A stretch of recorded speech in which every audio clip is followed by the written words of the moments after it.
몇 가지 질문으로 이렇게 시작해 보려고 합니다. 여러분 똑똑하십니까? 여러분 교육을 많이 받으셨습니까? 지식적으로 많은 것들을 알고 또 학식이 뛰어나십니까? 교양이 많으십니까? 사회적으로 성공하시고 존경받을 만한 그런 영향력이 있는 사람이 되셨습니까? 훌륭한 가문을 가지고 계십니까? 권력이 있으십니까? 어디 가서도 내세울 만한 그러한 유명인이 되셨습니까? 표정이 점점 굳어지고 계시는데요. 아마 이 질문 가운데서 불편함을 느끼시거나 기분이 좋지 않는 분들도 계셨을 텐데요. 제가 기분 나쁘라고 한 이야기는 아니고요. 오늘 바울이 이제 그런 질문을 하고 있는 것입니다. 너희 중에 지혜로운 자, 능한 자, 문벌 좋은 자가 많이 있느냐? 그렇지 않다라는 것이죠.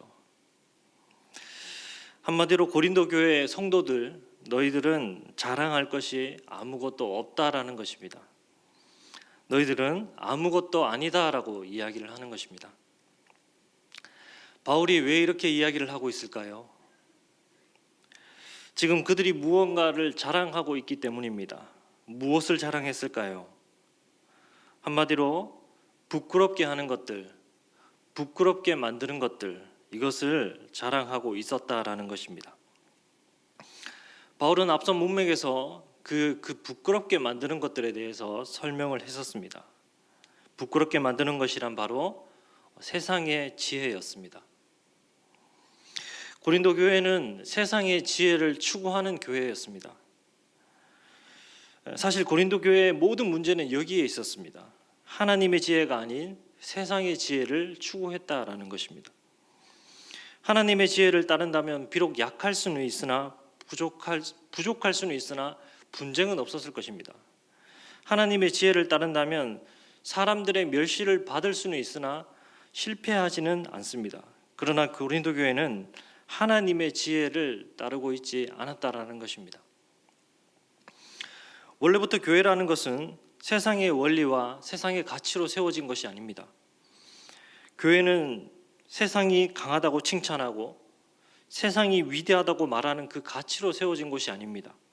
교회는 세상으로부터 구별된 정체성, 이것으로 세워진 것입니다.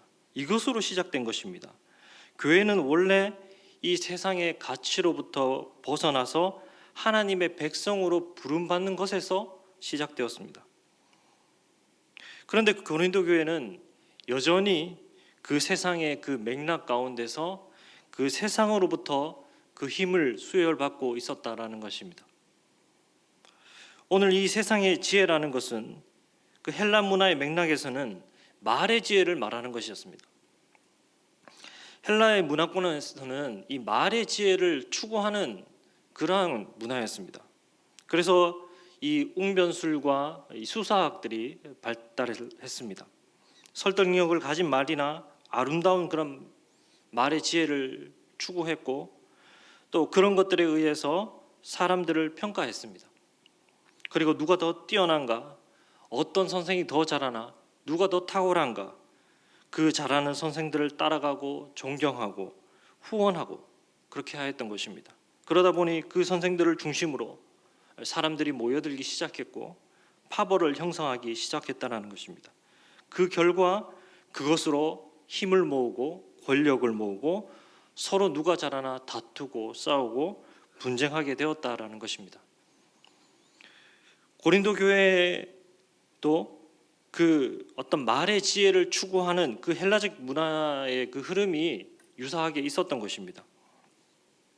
고린도 교회에도 모든 언변과 지식의 은사가 풍족했습니다. 1장 5절에 보게 되면 이는 너희가 그 안에서 모든 일 곧 모든 언변과 모든 지식의 풍족함으로 라고 말씀합니다. 고린도 교회는 하나님께서 그들에게 주신 그 은사들이 많이 있었습니다. 하나님께서 주신 그 놀라운 지식의 은사가 있었습니다. 그런데 그들은 그 하나님의 은사를 자기들의 그 어떤 자랑하는 것으로 그렇게 사용했다라는 것입니다. 헬라 사람들이 말의 지혜를 가지고 자기 자랑을 하고 그것으로 권력을 탐했던 것처럼 고린도 교회는 하나님께서 주셨던 그 은사를 가지고 그들이 자랑하고 그것으로 자기의 그 지위와 힘을 키우려고 했다라는 것입니다. 헬라인들이 추구했던 그 세상의 지혜에 물들어 있었다라는 것입니다. 하나님께서 주셨던 그 은사를 오해하고 세속적 의미의 그 지혜를 하나님의 지혜처럼 생각하면서 그러한 지혜를 추구했던 것입니다. 하나님께서 주신 그 은혜를 분쟁의 도구로 사용했던 것입니다.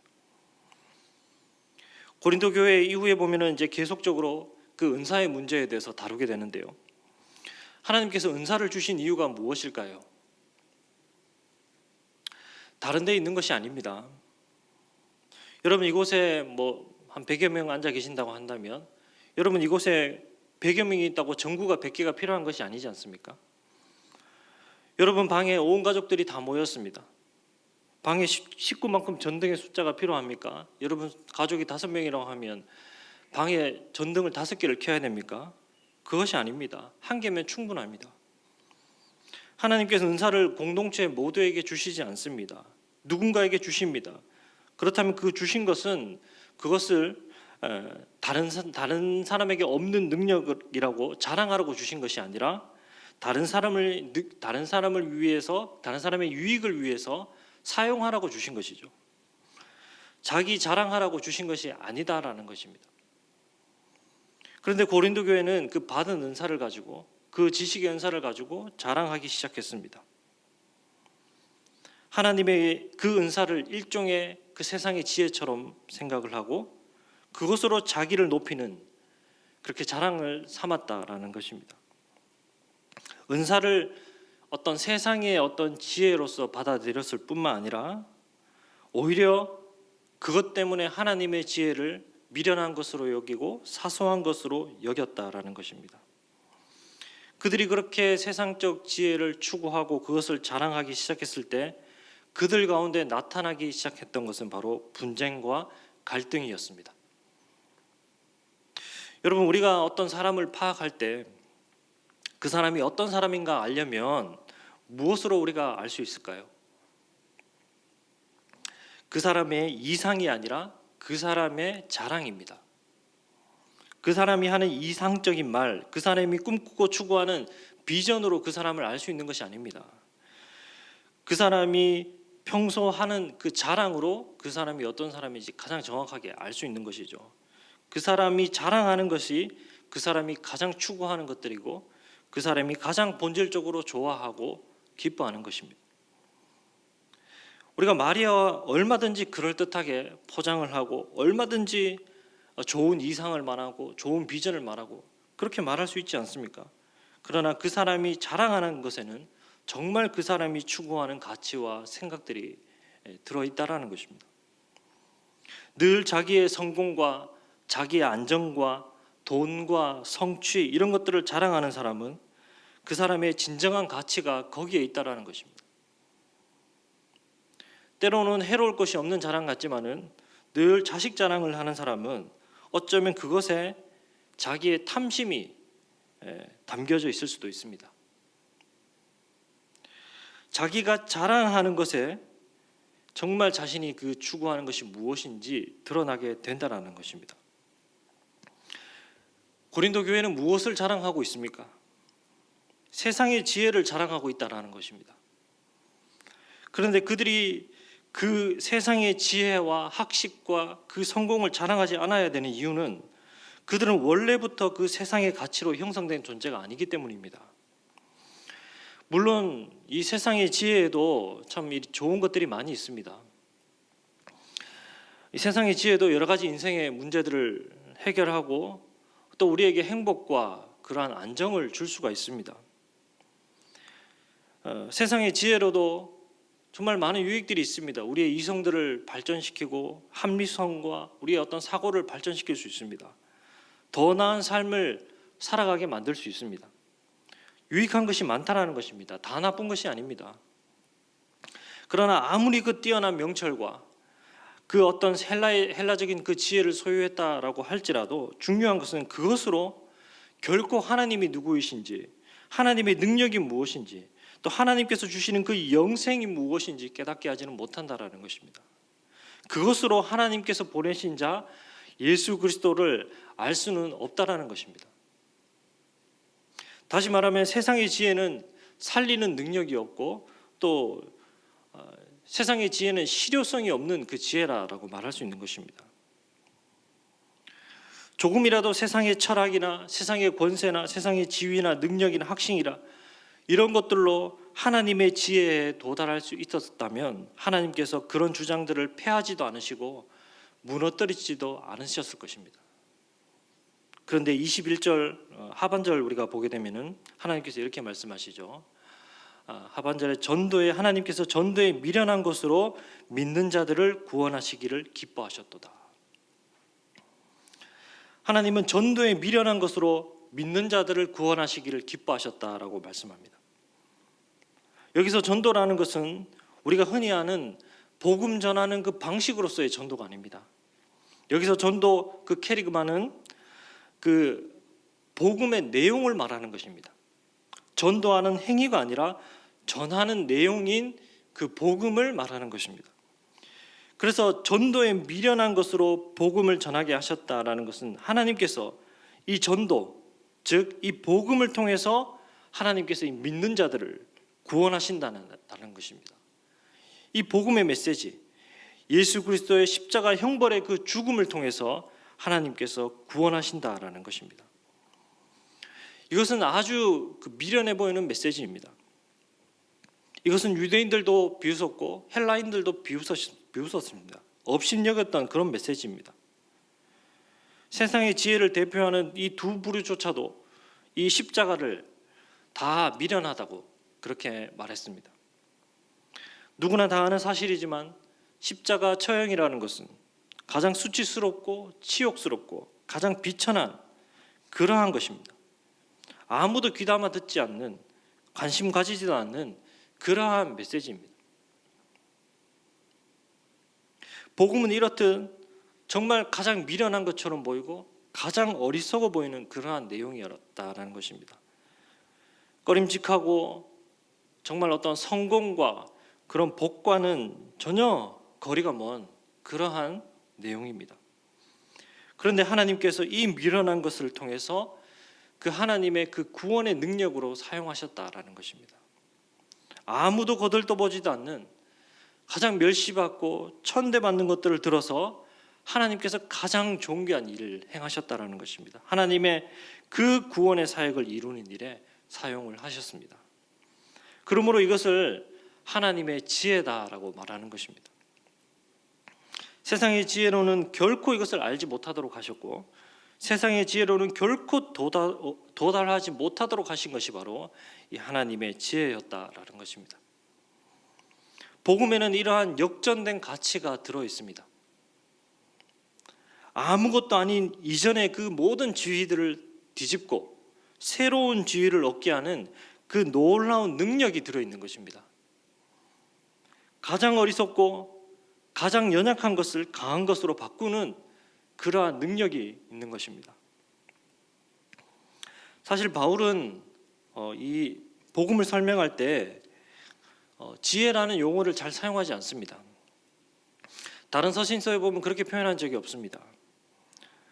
왜냐하면 당시 그 헬라 문화권 배경에서는 지혜라고 말하면 늘 어떤 웅변술, 수사학 이런 것들과 연관지어서 생각하기 때문이었습니다. 그래서 헬라 사람들에게 이 지혜라고 말하면 오해를 일으키기 쉬운 그러한 단어였습니다. 그래서 바울이 지혜라는 말을 잘 안 쓰다가 오늘 고린도 교회에서는 의도적으로 이 지혜라는 이 단어를 사용하고 있는 것입니다. 왜냐하면 이들이 지금 자기 지혜로 하나님을 아는 것처럼 말하고 그것으로 자신의 권력과 이득들을 취하고 그러면서 하나님의 지혜를 의지하지 않고 점점 복음을 떠나게 되었기 때문입니다. 그래서 바울이 이렇게 말합니다. 26절 보게 되면 우리 함께 읽도록 하겠습니다. 시작. 형제들아 너희 부르심을 보라. 육체를 따라 지혜로운 자가 많지 아니하며 능한 자가 많지 아니하며 문벌 좋은 자가 많지 아니하도다. 너희야말로 이 하나님의 지혜인 예수 십자가 복음을 통해서 하나님의 그 구원의 능력이 되었다라는 것을 증명하는 교회가 아니냐라는 것입니다. 고린도 교회 대부분은 어떻습니까? 이러한 상태입니다. 교육을 받지 못하고 무능력하고 권력도 없고 천하다고 여김받는 그러한 사람들입니다. 이 고린도 교회야말로 정말 그 복음이 적용된 예로 탄생한 교회다라는 것입니다. 이러한 자들이 모여서 지혜롭지 않는 자들이 모였다라는 그러한 자들이 모여서 탄생한 교회라는 것입니다. 28절 보게 되면 하나님께서 세상에 천한 것들과 멸시받는 것들과 없는 것들을 택하사 있는 것들을 폐하려 하시나니 연약한 자들을 세우셔서 하나님의 가장 존귀한 자녀로 삼으셨음을 가장 잘 보여주는 교회. 하나님의 그 어리석음이 그 세상보다 정말 세상의 그 어떤 지혜로움보다 지혜롭다라는 사실. 하나님의 약하심이 사람의 그 어떤 강하심보다 강하다는 사실을 그 보증하는 교회가 아니냐라는 것입니다. 성경에 보면은 하나님께서 이 세상에 있는 그런 어떤 계층 구조를 뒤집으시는 그러한 일들이 많이 있습니다. 대표적으로 우리가 이제 구약에서 그 한나와 또 신약에서 마리아를 우리가 대표적으로 볼 수가 있는데요. 사무엘상 2장 5절에 보면 한나가 이렇게 고백합니다. 풍족하던 자들은 양식을 위하여 품을 팔고 줄이던 자들은 다시 줄이지 아니하도다. 전에 임신하지 못하던 자는 7을 낳았고 많은 자녀를 둔 자는 쇠약하도다. 또 마리아는 이렇게 이야기해요. 누가복음 1장 48절 보게 되면 그의 여종의 비천함을 돌보셨음이라. 보라 이제 후로는 만세에 나를 복이 있다 일컬이로다. 1장 53절 보게 되면 줄이는 자를 좋은 것으로 배불리셨으며 부자는 빈손으로 보내셨도다. 이 여인들의 노래를 한번 보십시오. 높은 자를 낮추시고 낮은 자를 높이시고 가난한 자를 부하게 하시고 부한 자를 가난하게 하시고 교만한 자를 끌어내리시고 자랑하는 자를 끌어내리시고 약한 자들을 끌어올리시는 정말 그 유명한 자들을 무명한 자로 만들고 무명한 자를 유명한 자로 만드는 그 어떤 하나님의 어떤 역전, 그 역전의 사건들이 실려 있다라는 것입니다. 읽어보면 참 가슴이 뜨겁습니다. 흙수저는 흙수저로 살라라는 것이 아니고 금수저는 금수저로 살라라는 것이 아닙니다. 하나님의 역설적인 그 주도권으로 그들의 인생을 뒤집으신다라는 것입니다.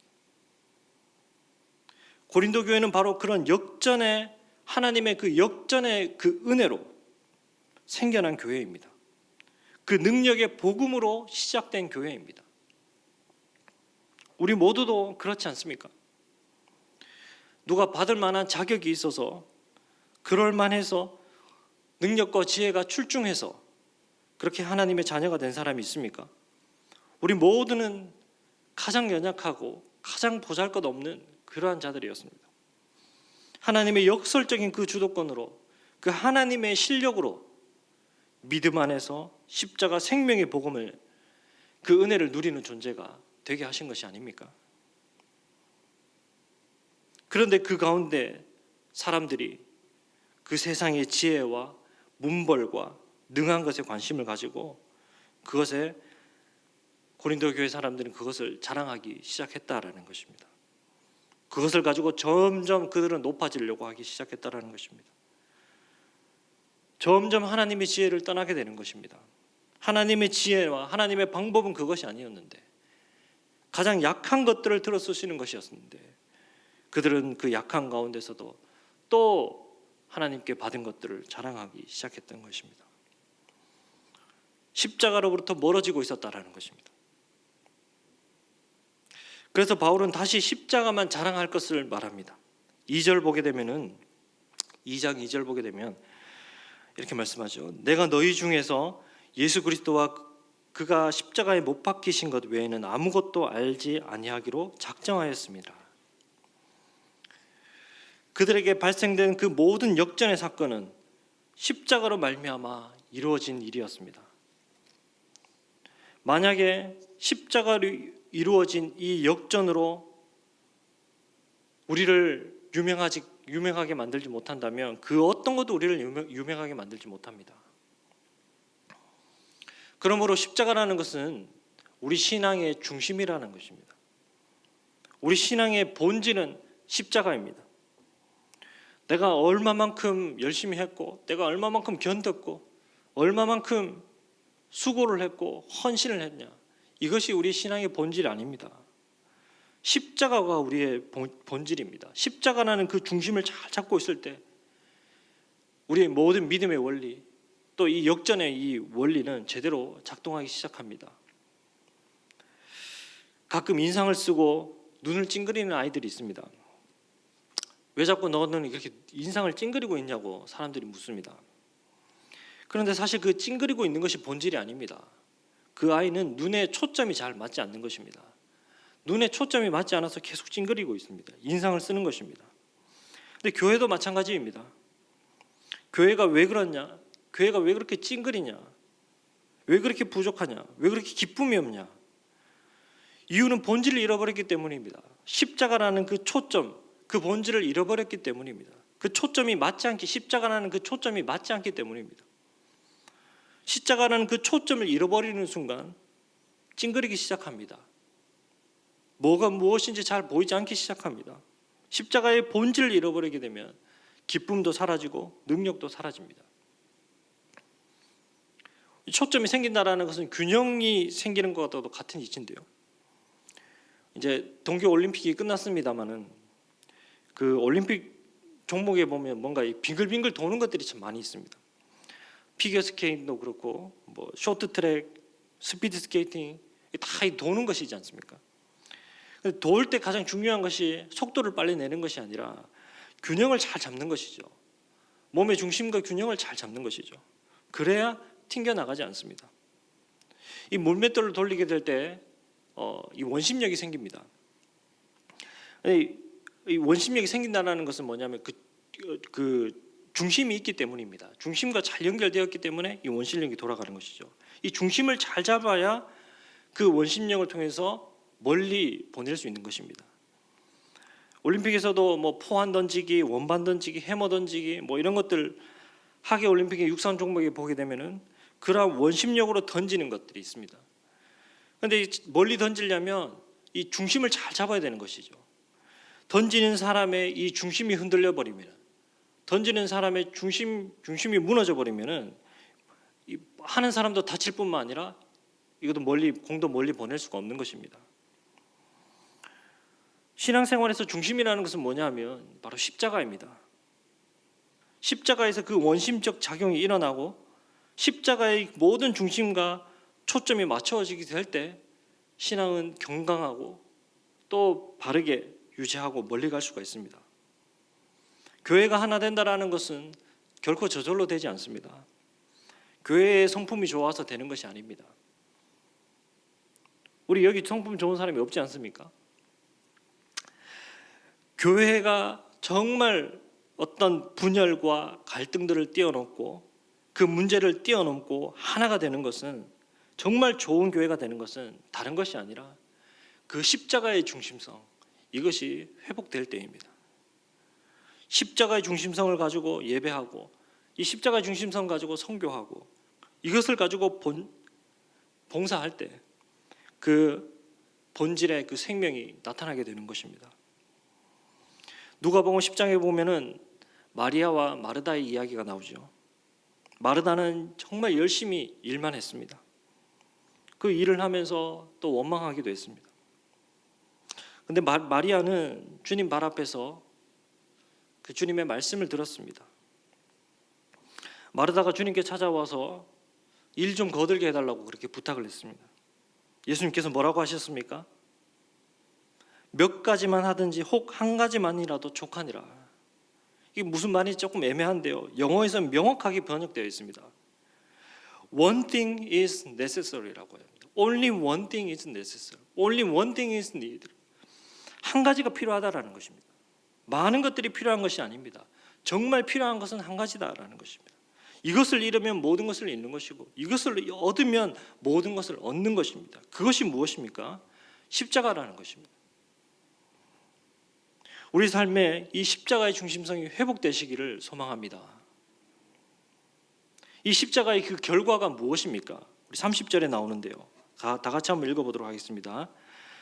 너희는 하나님으로부터 나서 그리스도 예수 안에 있고 예수는 하나님으로부터 나와서 우리에게 지혜와 의로움과 거룩함과 구원함이 되셨으니. 예수님 안에서 의로움과 구원함과 거룩함을 얻게 된다라고 말합니다. 이것이 바로 십자가의 결과입니다. 의로움이라는 것은 하나님 앞으로 나아가는 존재가 되게 해주신다는 것이고, 거룩함이라는 것은 이 땅에서 하나님의 것으로 구별되어 살아가게 하는 것이고요. 구원함이라는 것은 죄와 사망과 저주에서 해방시키고 자유를 주시는 그 하나님의 은혜를 이야기하는 것입니다. 그래서 죄로부터 건지시고 거룩한 삶을 살아가게 하시는 그 모든 것들은 십자가의 은혜로 말미암아 주시는 것입니다. 하나님의 지혜인 십자가로 말미암아 그 모든 세상의 능력들을 패하게 하시고 그 모든 죄의 오만들을 꺾어버리시고 아무것도 자랑하지 못하게 하시고 철저하게 하나님께서 요구하시는 것들을 이루시는 그 구원의 능력이 되게 하신다라는 것입니다. 그러므로 오늘의 그 말씀의 그 결론으로 이렇게 말씀하죠. 자랑하는 자는 주 안에서 자랑해야 된다라고 말합니다. 31절 보게 되면 기록된 바 자랑하는 자는 주 안에서 자랑하라 함과 같게 하려 함이라. 여기서 저는 이제 번역을 조금 바꾸어 보고 싶었습니다. 자랑하는 자는 주 안에서 자랑해야 된다라는 것이 아니라 자랑하는 자는 주님을 자랑해야 된다. 왜냐하면 제가 보니까 주 안에서 자랑한다라고 이야기를 하면요, 자기 자랑을 실컷 하고 끝에 하나님의 은혜를 걸쳐놓는 경우가 많습니다. 내용은 다 전부 다 자기 자랑인데 그 포장지만 주님의 은혜로 덮는 것을 많이 보았습니다. 죄인된 인간은 이 죄된 본성으로 인해서 끊임없이 자기 자신을 드러내고 자랑하고 싶어 합니다. 그것을 좋아합니다. 그래서 우리 늘 생각하는 것이 나의 자랑거리를 생각하는 것이죠. 객관적으로 나에게 자랑할 것이 없으면 자랑을 하지 않을 것 같지만 그러면 오히려 더 자기 자랑에 집착하게 되는 겁니다. 영어에 보니까 이렇게 말씀하고 있습니다. 자랑하는 자는 주 안에서 자랑해야 된다라는 것을 Let the one who boast in the Lord 이렇게 이야기하고 있습니다. Boast in the Lord 이렇게 합니다. 우리가 이제 영어에서 believe in God, trust in God이라고 할 때 하나님 안에서 믿습니다라고 이야기하죠. 하나님을 믿습니다 이렇게 번역합니다. in이라는 것은 그 어떤 그 범위 내에 있는 그 모든 것들을 이야기하는 것인데, 그래서 우리가 보통 믿는다라고 believe in 했을 때 그 하나님의 그 모든 것을 믿는다라는 그런 의미입니다. 그래서 그것을 하나님을 믿는다 이렇게 번역을 보통 하는 것인데요, 그것처럼 여기서도 자랑하려면 하나님을 자랑하라라고 번역할 수가 있는 것입니다. 저는 이것이 훨씬 더 명확하고 앞에서 바울이 이야기했던 그 맥락과도 훨씬 더 어울린다라고 생각합니다. 그러므로 우리가 자랑해야 되는 것이 무엇이냐 하면 십자가라는 것입니다. 바울은 다른 허용을 하지 않고 있습니다. 다른 것 자랑하는 것을 허용하지 않습니다. 오직 십자가를 자랑하라 그렇게 이야기를 하고 있습니다. 우리의 자랑의 모든 근거는 십자가에 있습니다. 십자가를 자랑한다는 것은 우리가 이룬 것이 전혀 없다라는 것을 인정하는 것입니다. 우리가 누리고 있는 모든 것이 그리스도 안에서 하나님께서 주신 것이라는 것을 인정하는 것입니다. 그럴 때에 이 십자가를 자랑할 때, 이것을 인정할 때 우리는 자기가 성취한 것처럼 자랑하지 아니하고 더 높은 지위를 주장하지 않고 분쟁하지 않을 수 있다는 것입니다. 우리의 지혜와 우리의 학벌과 우리의 가문과 우리의 권세와 우리의 부를 자랑하는 것은 십자가에 달리신 그리스도 안에 있는 우리의 정체성과 어울리는 일이 아닙니다.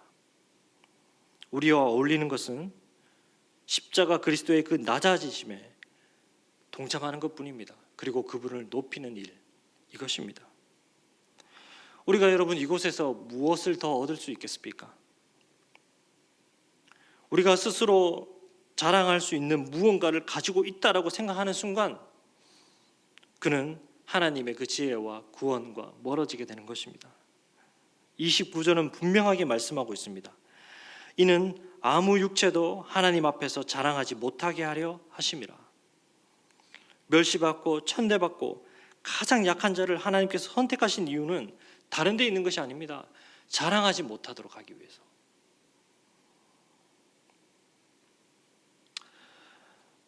그러므로 우리가 어떤 것도 우리가 자랑하지 아니하고 남보다 조금 나은 것, 조금 괜찮은 것, 조금 더 얻은 것, 이런 것들 자랑하는 것이 아니라 예수 그리스도의 그 십자가가 역전시키고 십자가가 창조해낸, 내 안에 창조해낸 그 모든 것, 이것을 우리가 자랑할 수 있기를 소망합니다.